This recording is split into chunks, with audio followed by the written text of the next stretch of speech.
Hello everyone, welcome to GS education classes. My name is Geeta. आज discuss करेंगे EVS के कुछ इंपॉर्टेंट क्वेश्चंस ईवीएस जो कि आपका ऑनलाइन पेपर पर आधारित है। मतलब कि 2021 से आप लोगों को पता है कि सीबीटी मोड जो है टेस्ट हो गया है सीटेट का। तो आप लोगों का जो है पैटर्न जो है थोड़ा सा बदल गया है। न्यू पैटर्न पर ये पूरे क्वेश्चंस आप लोगों के आधारित हैं, क्योंकि ईवीएस का थोड़ा सा लेवल अप आ रहा है, तो उसी चीज़ को हम देखेंगे।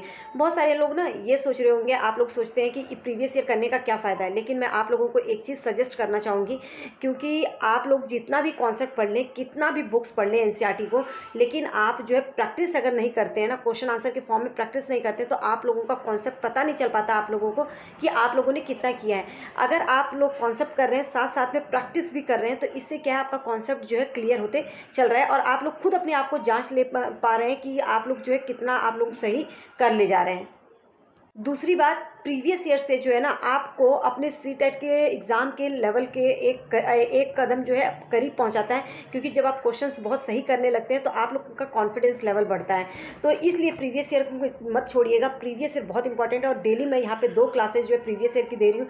2 सब्जेक्ट में डेली प्रैक्टिस करवाती हूँ, चाहे सीडीपी या एसएसटी हो, सीडीपी या ईवीएस हो, जो भी मैं डेली 2 क्लास की प्रैक्टिस करवाती हूँ। साथ में कॉन्सेप्ट की भी क्लासेस स्टार्ट हो चुकी हैं, जो कि ईवीएस की 2 क्लास हो चुकी है और आप लोगों की एसएसटी क्लास जल्दी स्टार्ट होगी।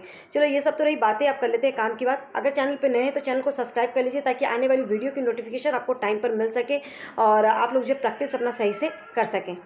तो अब क्वेश्चन देखते हैं। 1 मिनट। कक्षा 5 में पाठ किसके जंगल पर चर्चा करने के लिए अध्यापिका ने सूर्यमणि के सच्चे किस्से को सुनाया।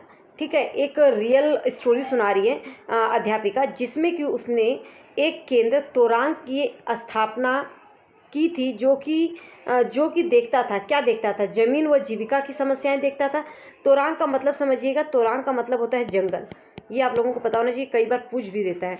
जमीन और जीविका की समस्याएं देखता था सूर्यमणि, भूख की समस्याएं देखता था, वनों की समस्याएं देखता था, ये कुडुक संस्कृति की समस्याएं देखता था। सॉरी। तो कुडुक भाषा में तोरांग को जो है जंगल कहा जाता था। तो जो सूर्यमणि था वो जमीन और जीविका की समस्याएं तो देखता ही था, साथ में जो है वो कुडुक संस्कृति की समस्याओं को देखता था। भूख और वनों से संबंधित कुछ कोई बात नहीं है, जमीन और जीविका की समस्याएं और कुडुक संस्कृति की समस्याओं को देखता था। मतलब ए और डी सही है। तो ऑप्शन देखते हैं, पहला और दूसरा ऑप्शन तो नहीं है, तीसरा, हाँ तीसरा ऑप्शन देखिए करेक्ट है, ए और डी। तो उम्मीद करती हूँ कि ये क्वेश्चन आप लोगों का क्लियर हो गया होगा। नेक्स्ट क्वेश्चन देखते हैं। 62 में क्या है, निम्नलिखित में से किससे सहयोग भावना से कार्य करने का अभिप्राय सीखा जा सकता है। क्या क्वेश्चन कर रहा है, आपको क्या सीखना है, सहयोग भावना से कार्य करने का। ठीक है, कोई भी काम सहयोग के साथ करें तो कौन से इसमें से जो ऑप्शन दिया है किस तरीके से जो है सीखा जा सकता है। परिवार से, बिल्कुल परिवार से एक सहयोग की भावना लोगों में मिलती है, क्योंकि परिवार में अलग अलग तरह के लोग होते हैं, कैसे लोगों को मिलजुल कर रहना है, कैसे काम करना है, तो परिवार तो सही है। खेल और परिवार, बिल्कुल ये भी सही है। परिवार, समाज, खेल। तो देखिए, अब यहाँ पर परिवार आ गया, खेल आ गया, ये दोनों तो सही है, लेकिन एक चीज़ और हम जो है सहयोग भावना से कार्य करने की हमारे अंदर क्षमता का विकास होता है समाज से। ठीक है, तो ये जो है ये दोनों ही ऑप्शन हमारा थर्ड में आ रहा है, तो मतलब कि तीसरा ऑप्शन जो है यहाँ पर करेक्ट है। प्रतियोगिताएं आयोजित करना, ये सहयोगिता की भावना नहीं, बल्कि एक तरह से प्रतियोगी जब हो जाते हैं तो एक दूसरे से कहीं ना कहीं नफरत की भावना भी पैदा हो जाती है, आगे बढ़ने के चक्कर में नफरत की भावना भी पैदा हो जाती है, और हमें सहयोग को देखना है। तो परिवार, समाज और खेल जो है ये सहयोग की भावना का विकास करता है। नेक्स्ट क्वेश्चन देखते हैं, निम्नलिखित में से कौन सा सामाजिक कीट नहीं है। सामाजिक कीट कहने का मतलब है सोशल जो कीट होते हैं, मतलब एक साथ रहते हैं जो वो सोशल हुए। तो चींटियाँ, तो ये तो बिल्कुल आपको पता है, एक के साथ एक के पीछे चलती हैं, ये तो है ही सामाजिक। दीमक भी है, और आपका भृंग बिटल को बोलते हैं, मधुमक्खियाँ भी हैं। यहाँ पे तीसरा ऑप्शन जो है करेक्ट है, भृंग जो है ये आपका सामाजिक कीट नहीं है, क्योंकि ये एक साथ नहीं रहते, अकेले ही रहते हैं। ठीक है, नेक्स्ट क्वेश्चन देते हैं। वलसाड़ शहर, 1 मिनट वेट, हाँ, वलसाड शहर जो है हैदराबाद शहर तेलंगाना राज्य के सापेक्ष किस दिशा में है। तो आप लोगों को मैं बता दूं, अगर आप लोग इंडिया का मैप देखते हैं, ठीक है, इंडिया का मैप आपका कुछ इस तरीके से होता है ना, ठीक है, मैंने मोटा मोटा बता दिया। और यहाँ पे कहीं जो है आप लोगों का क्या है, तेलंगाना राज्य, वलसाड जो है आपका गुजरात में पड़ता है। तो आप लोग अगर इस तरीके से देखें तो ये जाता है, तो मतलब कि ये हमारा क्या है, उत्तर पश्चिम। तो उत्तर पश्चिम जो है इसका वलसाड का जो है एग्जैक्ट लोकेशन होगा किसके सापेक्ष, आपका तेलंगाना राज्य के सापेक्ष। तो ये तो होगा नहीं, यहाँ पे ऑप्शन हमारा 4 जो है करेक्ट होता है। तो उम्मीद करती हूँ ये क्लियर हो गया होगा। नेक्स्ट क्वेश्चन देखते हैं। हाँ, निम्नलिखित में से कौन सी मुद्रा अबू धाबी की है? ये फैक्चुअल क्वेश्चन है, आप लोगों को पता होना चाहिए। अबू धाबी की जो प्रचलित मुद्रा है वो कौन सी है? दिरहम। ठीक है, कौन सी मुद्रा है? दिरहम। तो यहाँ पे थर्ड ऑप्शन जो है हमारा करेक्ट होता है। नेक्स्ट क्वेश्चन देखते हैं। जब कॉन्सेप्ट की क्लासेस में अबू धाबी से रिलेटेड करवाऊंगी ना, तो उसमें बहुत सारे फैक्चुअल क्वेश्चन हैं जो कि पूछे जाते हैं, तो उसको देखना मत भूलिएगा। मैं बहुत जल्दी उसकी क्लास आएगी। ठीक है, नेक्स्ट क्वेश्चन देखते हैं। चेराव नृत्य में व्यक्ति जो है बांस की डंडियों को पकड़कर युग्म में मतलब जोड़े में एक दूसरे के आमने सामने बैठते हैं। जो चेराव डांस है उसमें क्या करता है, व्यक्ति बांस की डंडियों को पकड़कर आमने सामने जो है जोड़े में बैठता है। जैसे ही ढोल बजता है बांस को जमीन पर पीटा जाता है। नर्तक जो है, जो डांस करने वाला होता है, बांस की डंडियों के अंदर और बाहर जो है पैर रखते हैं, कूदते हैं, ताल पर नाचते हैं। निम्नलिखित में से ये कहाँ चेराव नृत्य किया जाता है? मणिपुर, मिजोरम, असम, उड़ीसा। तो आप लोगों को बता दूं, ये जो डांस किया जाता है ये किया जाता है मिजोरम। चेराव जो डांस है वो जो है कहाँ पर किया जाता है? मिजोरम में। नेक्स्ट क्वेश्चन देखते हैं। नेक्स्ट क्वेश्चन, हाँ, छत पर वर्षा के पानी का संरक्षण, एक मिनट पहले लेते हैं। छत पर वर्षा के पानी का संरक्षण करके भौम जल को पुनः आवेशित किया जाता है। ये कहाँ पर? इस पारंपरिक विधि का प्रयोग निम्नलिखित में से किस राज्य में? मध्य प्रदेश, राजस्थान, पंजाब, बिहार। तो इसमें से जो है ये राजस्थान में, ये क्योंकि राजस्थान में पानी की कमी है और वहाँ पे जो है इस तकनीकी का जो है प्रयोग किया जाता है। तो ये कहाँ पर है? ऑप्शन को जो है हमारा सेकेंड करेक्ट होगा, राजस्थान। नेक्स्ट देखते हैं। भारत के, एक मिनट, हाँ, भारत के निम्नलिखित राज्यों में से ब्रह्मपुत्र नदी कहाँ से होकर बहती है? असम से, मिजोरम से, मेघालय से, अरुणाचल प्रदेश, असम से, त्रिपुरा और मणिपुर से। तो जो ब्रह्मपुत्र नदी है वो जो है अरुणाचल प्रदेश से प्रवेश करते हुए असम से होकर बहती है। तो यहाँ पर जो है हमारा थर्ड ऑप्शन जो है करेक्ट होगा। ठीक है, नेक्स्ट क्वेश्चन देखते हैं। भावी पीढ़ी, एक मिनट, बहुत आगे हो गया, ऊपर जाते हैं, वेट,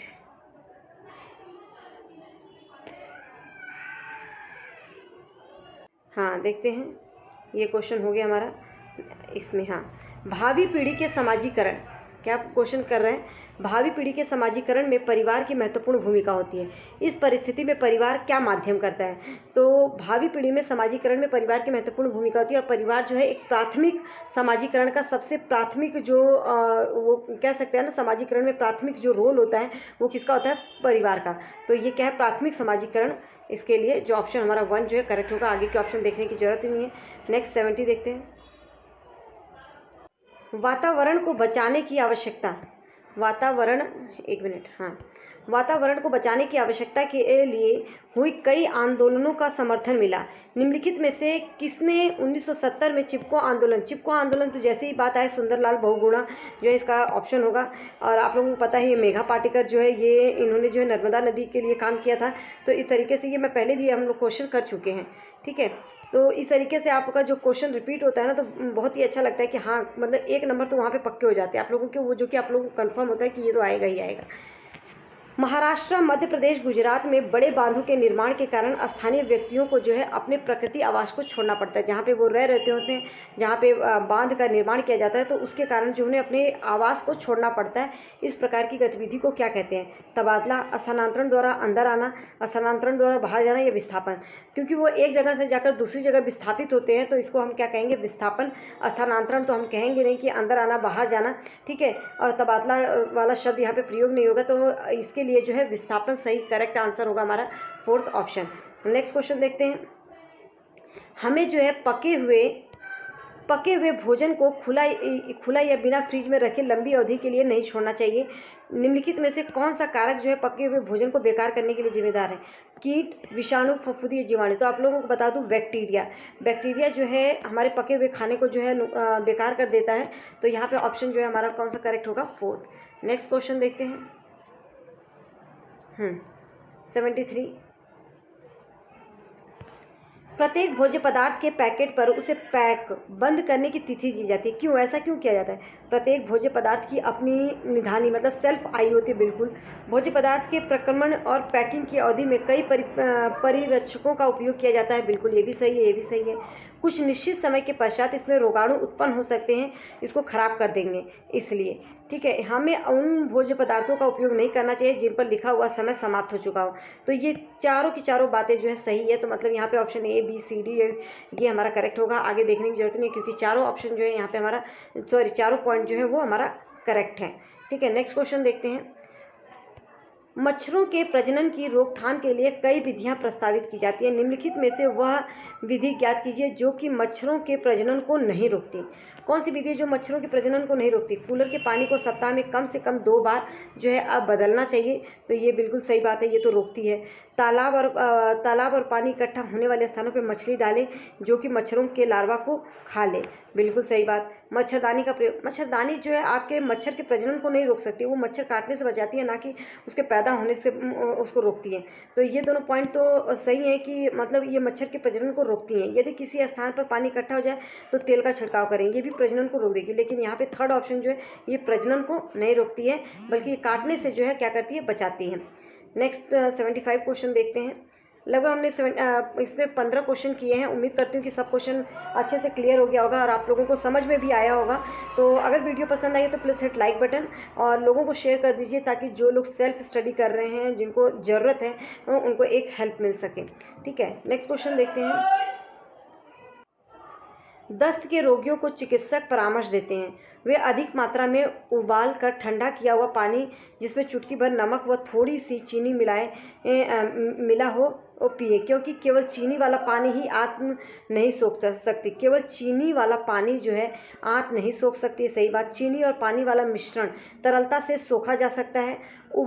उबालने पर जो है पानी जीवाणु रहित हो जाता है। बिल्कुल, देखो केवल चीनी वाला पानी जो है आंत नहीं सोख सकती। चीनी और पानी उबाला हुआ सम्मिश्रण जो है आसानी से सोख लेता है। तो ये दोनों बात सही है। ठीक है, उबाल कर पानी पीने से जो है उसका जो बैक्टीरिया है वो मर जाते हैं। तो ये तीनों ही सही है। तो यहाँ पे ऑप्शन जो है हमारा 1 करेक्ट होता है। उम्मीद करती हूँ कि पूरे क्वेश्चन आपको क्लियर हो गए होंगे। आप लोगों को कहीं ना कहीं अगर कॉन्सेप्ट पढ़ा होगा तो आप लोगों को समझ में आया होगा और आपने इसमें से स्कोर आपके अच्छे ही आए होंगे।